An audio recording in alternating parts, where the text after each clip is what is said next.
Bienvenido, señor presidente, Mr. Prime Minister. Welcome back to Davos. Welcome back to the annual meeting of the World Economic Forum. This is the fifth time that we have the pleasure to have you here on this stage. Mr. Prime Minister, under your leadership, Spain is experiencing a robust economic growth after a period of intensive reform, transforming the country into one of the growth engines of the Eurozone. GDP grew by 3% in 2024 and will remain strong at 2.3% this year based on the OECD numbers. So last year, you were the fastest growing major advanced economy. Spain has also played a critical role in addressing some of the most urgent global challenges. As a country highly engaged on the climate and nature agenda, you have also understood that adaptation and mitigation represent both a clear human imperative, but also an economic opportunity. In the Middle East, Spain has worked tirelessly to promote peace, stability and humanitarian support in the region. Mr. Prime Minister, you have also strongly supported Ukraine's sovereignty and territorial integrity, working with international partners to provide both humanitarian and military assistance while pushing for lasting peace, just peace and security in Europe. Today, we are fortunate to have you with us. Es un placer y una suerte contar you will share with us your vision for Spain and its role in Europe and the world. And obviously the world is changing rapidly, so we're very curious to hear from you. Mr. Prime Minister, the floor is yours.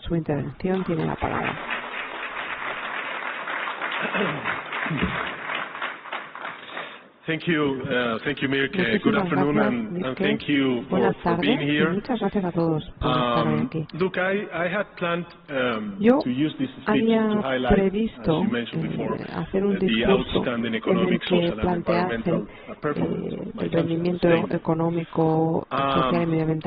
In recent years, Spain has become not only espectacular. En los últimos años, España no solo se ha convertido en una de las economías que más crece y que más empleo genera en Occidente, sino que es uno de los países que ha logrado reducir más la desigualdad y las emisiones de gases de efecto invernadero. Somos una prueba de que la socialdemocracia funciona.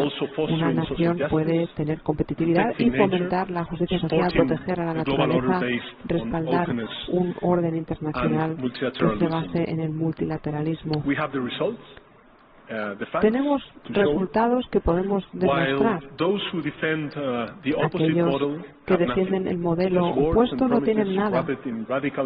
Palabras que se quedan en medidas radicales y que nos han llevado en el pasado al caos y que nos volverán a llevar al caos si elegimos esa vía. Por eso he decidido cambiar el tema de mi discurso. Les he hablado de una de las principales herramientas que se utilizan para generar este caos, las redes sociales. A principios de la década de los 2000, las redes sociales empezaron a prosperar con una promesa. Sus fundadores nos dijeron que unirían a la gente, que servirían para apuntalar nuestras democracias con nuevas ideas, con más pluralismo, con una rendición de cuentas que se exigiría a los más poderosos. Y basándonos en esa promesa, pues todos nos unimos a las redes sociales, instituciones públicas, gobiernos, empresas, personas, más de 5.000 millones de usuarios.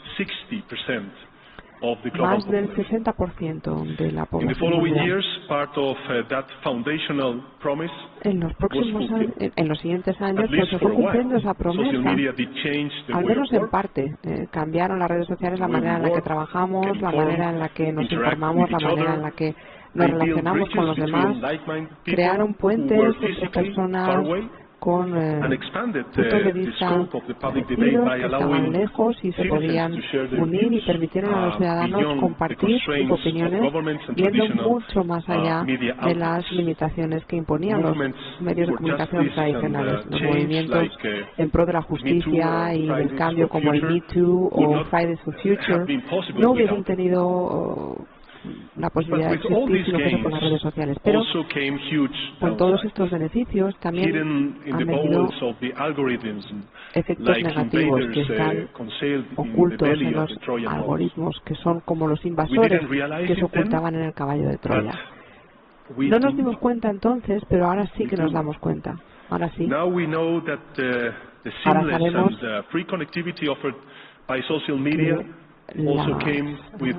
la libertad que ofrecen las redes sociales también traen a veces el ciberacoso, el discurso de odio, acoso sexual, invasión de la privacidad y un auge de la violencia, de la ansiedad, de la soledad.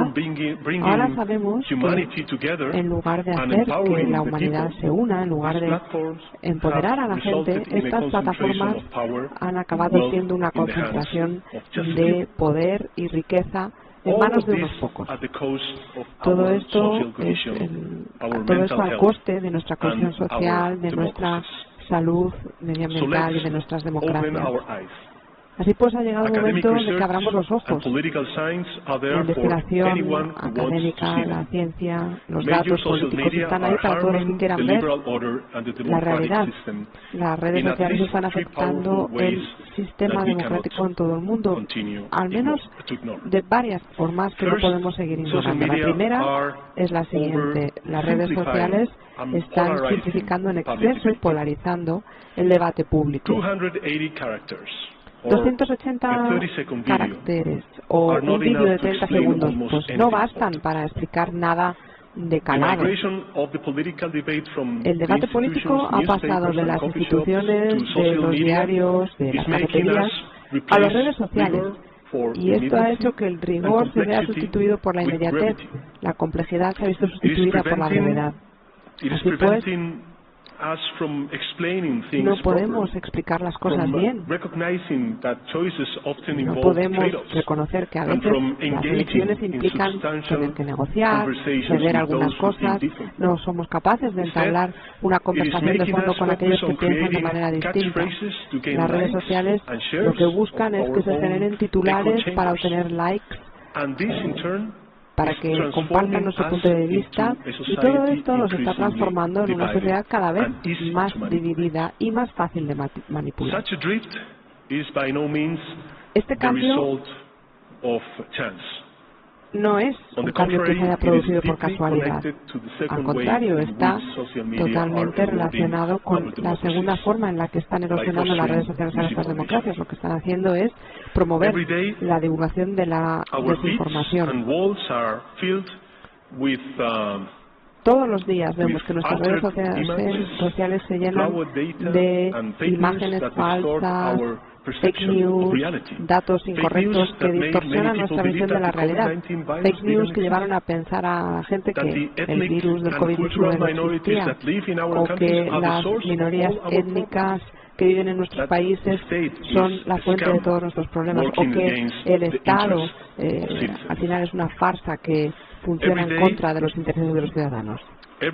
Cada día consumimos millones de noticias falsas, de fake news, y tienen un porcentaje del 70% más de ser compartidas que las noticias que son reales. Y muchos hemos decidido cambiar, y las redes sociales no quieren cambiarlo, no porque sea difícil hacerlo, sino porque estas fake news son buenas para el negocio, porque hacen que haya más likes, más clics, más anuncios, y les sirve para poner en marcha su agenda política. Y esto me lleva a la tercera forma, la forma más terrible en la que las redes sociales están afectando a nuestras democracias. Se están convirtiendo en instrumentos que sustituyen los votos por likes. Se nos dijo que estas plataformas iban a ayudar a crear normas de juego iguales para todos, pero es que al final la situación es cada vez más injusta. Los datos muestran que en torno a un tercio de los perfiles de las redes sociales son bots y que casi la mitad del tráfico que se genera en Internet lo generan estos bots. Ahora mismo los buscadores están totalmente sesgados por estos bots y los algoritmos, en lugar de promover justicia, lo que hacen es están ocultando algunas visiones políticas y promoviendo otras. Lo que iba a ser un espacio para un debate constructivo, para un intercambio libre de puntos de vista y de ideas, se ha convertido en un campo de batalla minado con manipulación, censura. Y tenemos que ser francos. Esto no se ha producido porque sí, no es una cuestión casual. Se ha hecho de manera sistemática. Lo han hecho potencias extranjeras como Rusia, por ejemplo, que quiere debilitar nuestras instituciones y alterar nuestros procesos democráticos. Lo han hecho también fuerzas antisistema que quieren generar el caos en nuestras sociedades para llegar al poder, como hicieron los fascistas en el pasado. Y también lo han hecho los propietarios de las redes sociales. Un pequeño grupo de tecno multimillonarios que ya no están satisfechos con tener el poder económico casi en su totalidad, sino que también quieren poder político, socavando a nuestras instituciones democráticas. Y es que ni siquiera lo ocultan. Por ejemplo, Peter Thiel, cofundador de PayPal y uno de los principales ideólogos de estas empresas, dijo abiertamente que querían acabar con las democracias porque decía, y cito textualmente, hemos dejado de creer que la libertad y la democracia sean compatibles. Fin de cita. Claro, tenemos que plantearnos la libertad de quién exactamente. La democracia no solo es compatible con la libertad de la gente, sino que es una condición sine qua non para alcanzar la libertad de la gente. Lo que cercena la democracia es el poder de las élites, el poder de aquellos que piensan que porque son ricos están por encima de la ley y pueden hacer lo que quieran. Por eso, estimados amigos, por eso los tech multimillonarios quieren acabar con la democracia. Esta es la realidad a la que nos enfrentamos. La tecnología que nos iba a liberar se ha convertido en el instrumento de nuestra propia opresión. Las redes sociales que iban a traer unidad, claridad y democracia han creado división, mentiras y una agenda reaccionaria. Y han empezado a competir con sectores estratégicos de nuestra economía, como la banca, la venta al por menor, de manera injusta, y han acabado en las manos de un grupo reducido de hombres, por cierto, solo hombres, cuya riqueza combinada triplica el presupuesto de toda la Unión Europea. En ese contexto, hay muchas personas famosas, muchas empresas que han decidido abandonar estas redes sociales. Es una decisión que entiendo totalmente y la respeto. De hecho, yo me lo he planteado en varias ocasiones porque realmente mi vida sería mucho mejor si lo hiciese más sencilla. Pero también creo que las redes sociales han trascendido el significado para el que fueron creadas. Son muy importantes, sobre todo para las generaciones más jóvenes. No se puede considerar que son meras empresas que estén en las manos de aquellos que pretendan hacer lo que les dé la gana con ellos. Yo creo que ahora mismo son un recurso común para la humanidad, como los océanos, por ejemplo, y como tales también tienen que ser protegidas y tienen que ser gestionadas correctamente, porque la promesa original de que las redes sociales iban a unir, pues siguen estando ahí, es posible. Si corregimos lo que se ha hecho mal y hacemos las cosas bien, podemos hacer que estas plataformas se conviertan en un espacio de diálogo, participación, libertad, para que refuercen a nuestras democracias, mejoren nuestras sociedades. Hay mucha gente que lo usa para ello. Pero para ello tendremos que actuar rápidamente. Tenemos que generar un frente común que una a todos los que creen en la democracia, al margen de sus ideologías políticas, para que puedan adoptar medidas valientes para hacer frente a esta amenaza que es tan contundente. Y me gustaría plantear varias ideas hoy aquí, varias medidas que me gustaría proponer y que voy a proponer a los líderes europeos en el próximo Consejo de la Unión Europea en Bruselas. En primer lugar, propongo poner fin al anonimato en las redes sociales. En nuestros países, la gente no puede ir por la calle con una máscara en la cara, con una careta, o conducir un coche si no tiene carnet de conducir. No se puede enviar un paquete sin presentar un DNI, una tarjeta de identidad, ni se puede comprar un arma sin ello. Y estamos permitiendo que la gente en las redes sociales haga lo que quiera sin vincular sus perfiles a una identidad real. Así estamos allanando el camino al discurso de odio, la desinformación y el ciberacoso. Lo que estamos haciendo es facilitar la utilización de bots. Estamos permitiendo a la gente que actúe de manera impune. No se les puede luego responsabilizar por sus acciones. Y esta es una anomalía que no puede seguir siendo así. En una democracia los ciudadanos tienen derecho a la privacidad, pero no al anonimato o la impunidad. Porque si fuese así, no sería posible mantener una coexistencia social. Por eso creo que tenemos que avanzar en el principio de pseudoanonimato como elemento de las redes sociales. Todas estas plataformas tendrían que estar obligadas a vincular las cuentas de usuarios con una identidad digital europea. De esta manera, los ciudadanos podrían utilizar un apodo, un nombre falso, si así lo desean, pero si cometen un delito, pues las autoridades podrían vincular esa cuenta con una identidad real y hacer que rindan cuentas por ello, porque la rendición de cuentas no es un obstáculo para la libertad de expresión, es un complemento para la libertad de expresión, un complemento fundamental. En cuanto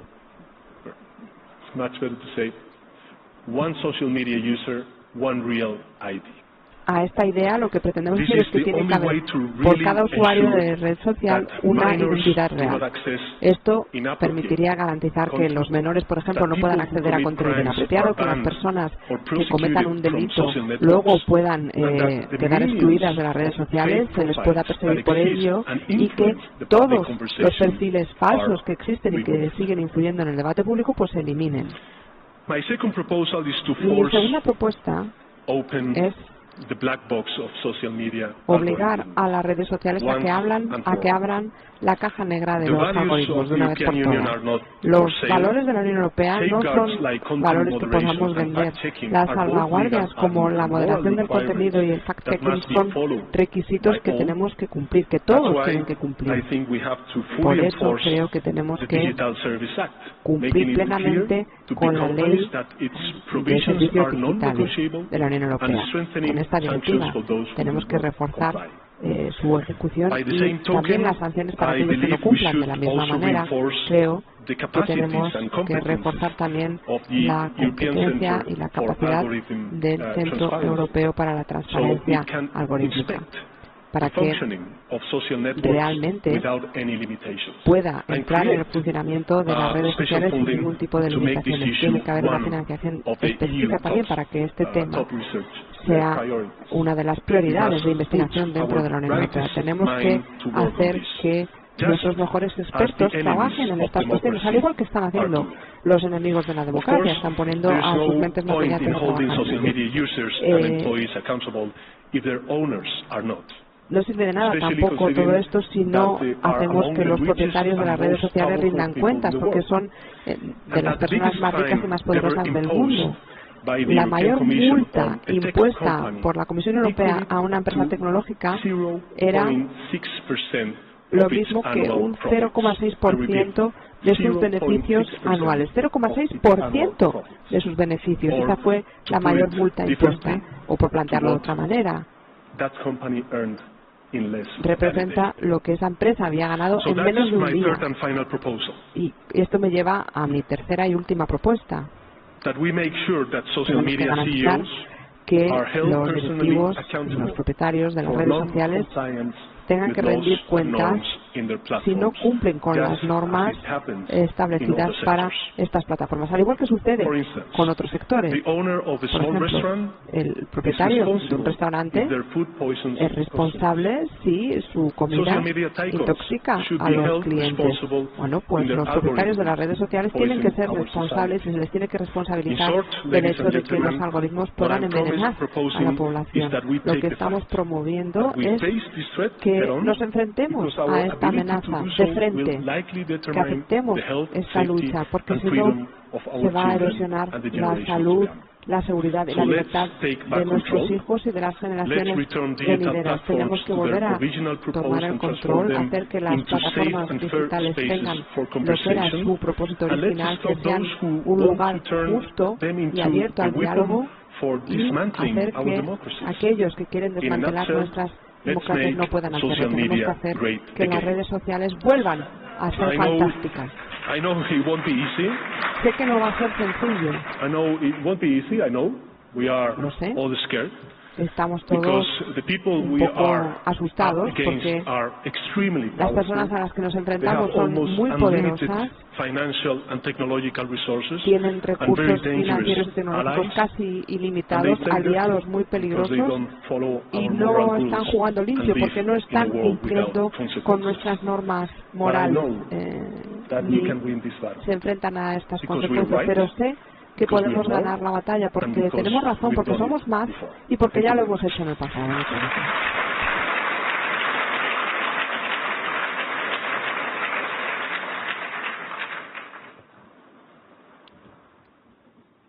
Mr. Prime Minister, thank you so much for this special address.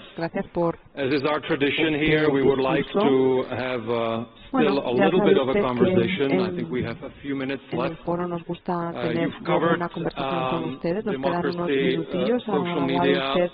Let me ask you about the transatlantic relations overall. You have stated that both the European Union and the United States are stronger together, and obviously it has been a very important relationship for both. In the current environment, how do you see the relationship evolving? Are you optimistic that we have what it takes to make sure that the European Union and the United States will remain stronger together? Thank you very much, Mick, for this question. Bueno, muchas gracias por esta pregunta. I do believe that the European Union and the United States we share creo que la Unión Europea y los Estados Unidos compartimos un vínculo transatlántico muy robusto. Compartimos muchas cuestiones culturales, históricas, valores comunes. Somos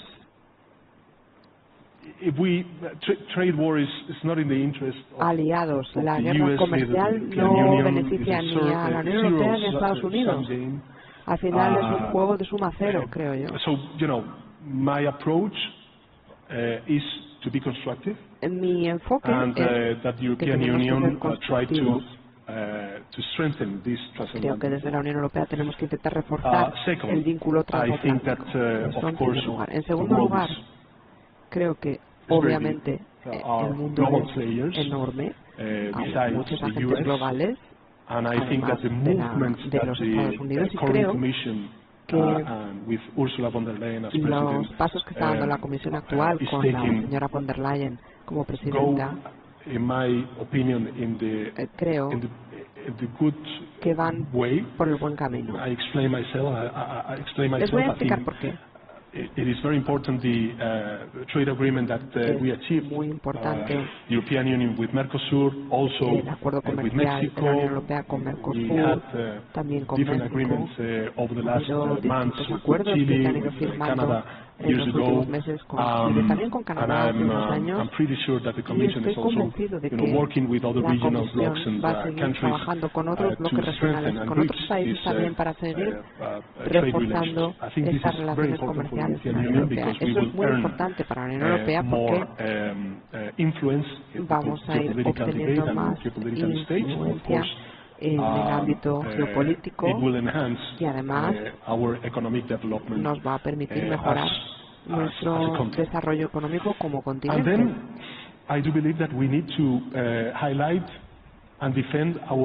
Creo también que tenemos que destacar y defender nuestra manera de hacer las cosas, la manera europea, tal y como dijo la presidenta el lunes o el martes.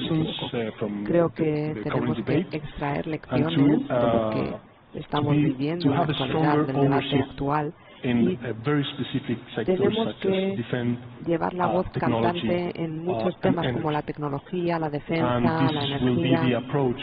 Este será el enfoque de España con respecto a Estados Unidos y con respecto a nuestra relación transatlántica y también en el seno de la Unión Europea.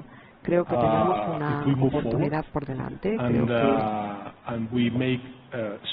si somos capaces de avanzar, podemos reforzar nuestro proyecto político, que es la Unión Europea. Y hablando de esta manera europea de hacer las cosas, creo que,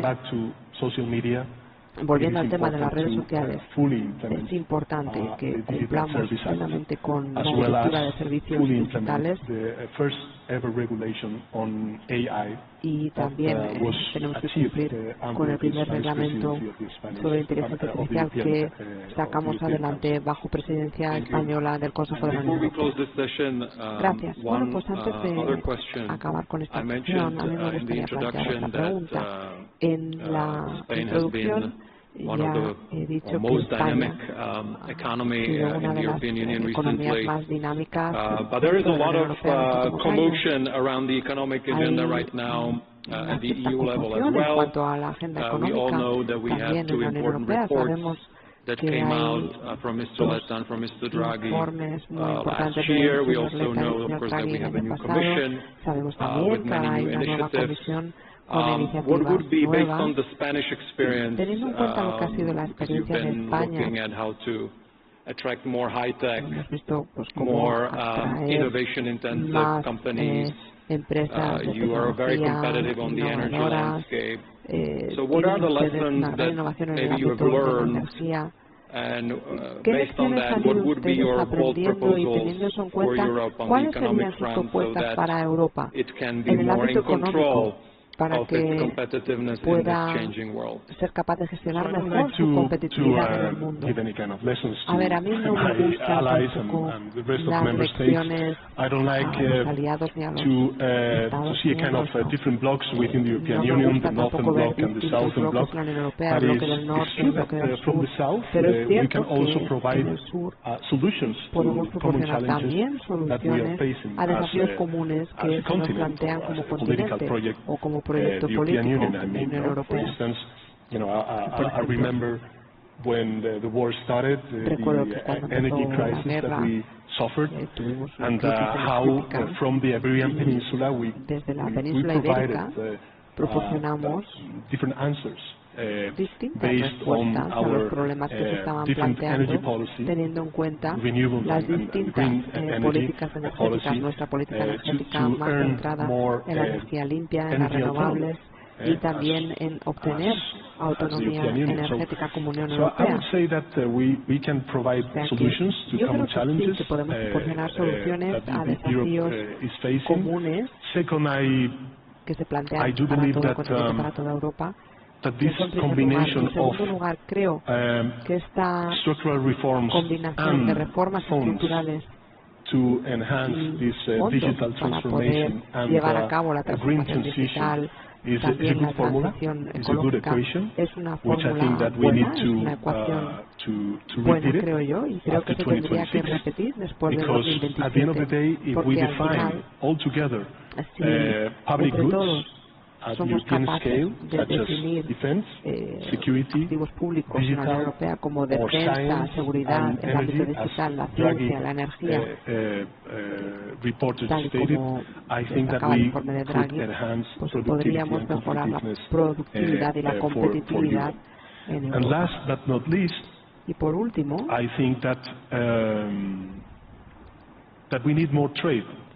creo que necesitamos más comercio y no menos. Como he dicho antes, es importante demostrarle al resto del mundo que somos una sociedad abierta, que somos economías abiertas, que lo que queremos hacer es reforzar el multilateralismo, que lo que queremos hacer es alcanzar relaciones positivas con otras regiones del mundo. Obviamente, lo queremos hacer con Estados Unidos también. Pero también queremos hacerlo con América Latina, que es una región muy importante para España, para Portugal también con África, con Asia, con China. Uno de los retos que se nos plantea como Unión Europea es cómo podríamos definir una relación positiva y constructiva común con China. O sea que se nos plantean muchos desafíos, muchos retos, pero como saben todos los ciudadanos europeos, las crisis al final son el acicate que necesita la Unión Europea para avanzar. En realidad ya sabemos lo que tenemos que hacer. Hablamos de el mercado común de capitales, es algo crucial. Hay una falta de voluntad política. Bueno, pues tenemos que resolver ese problema. Necesitamos la voluntad política para contar con el instrumento del mercado de capitales que nos permita mejorar la productividad y la competitividad en Europa. Señor Presidente, muchísimas gracias por su intervención hoy aquí. Gracias también por esta breve conversación. Agradecemos que haya compartido su punto de vista y también todas las soluciones, las ideas que han puesto sobre el tapete, y además tiene usted una actitud muy positiva de que podemos hacer bien las cosas, así que lo agradecemos. Buena suerte con su trabajo y esperamos contar con una Unión Europea más competitiva y deseamos que nos lo den aquí. Gracias.